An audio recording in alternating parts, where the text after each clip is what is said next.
Reasons that human populations historically have settled in floodplains include which of the following? Number 1, the soil in floodplains is usually fertile. 2, the terrain in floodplains tends to be flat. And 3, floodplains are close to rivers for transportation. So in this question, we're given three different statements, and we're asked to explain highlight which of these statements is true for reasoning behind why humans have settled in floodplains. So to begin with, let's highlight what floodplains are. So floodplains are typically like an area between two valleys, and you can think of it like this, where these are two valleys or hills. And between these two valleys, this area down here is referred to as the flood plain.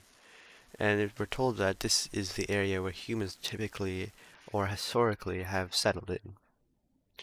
And now, number 1 says the soil in floodplains is usually fertile. This is true because the soil in floodplains is at a lower elevation than the surrounding, and so because of this, when it rains and other erosion occurs, all the nutrients in that soil goes downwards, down into the floodplains. Therefore, the soil down here is extremely fertile and rich in these nutrients.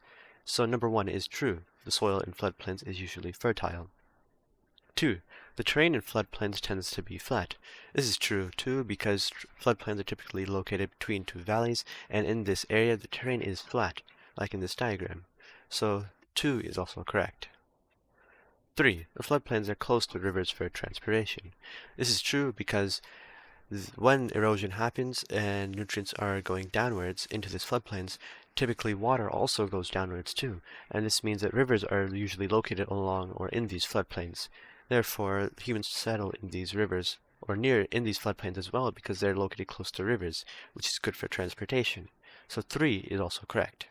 Therefore, the answer choice that we're looking for has all three of these statements as being true.